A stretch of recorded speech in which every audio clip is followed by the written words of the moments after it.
100. Para to hay. Good afternoon guys. Mao ni akong anak nga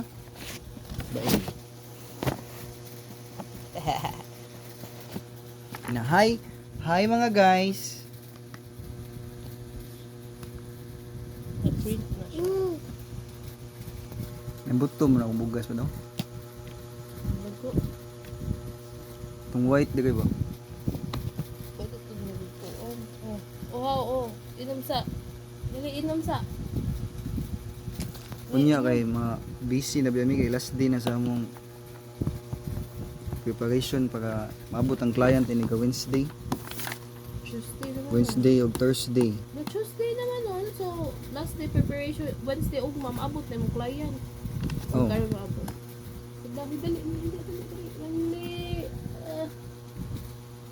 Okay.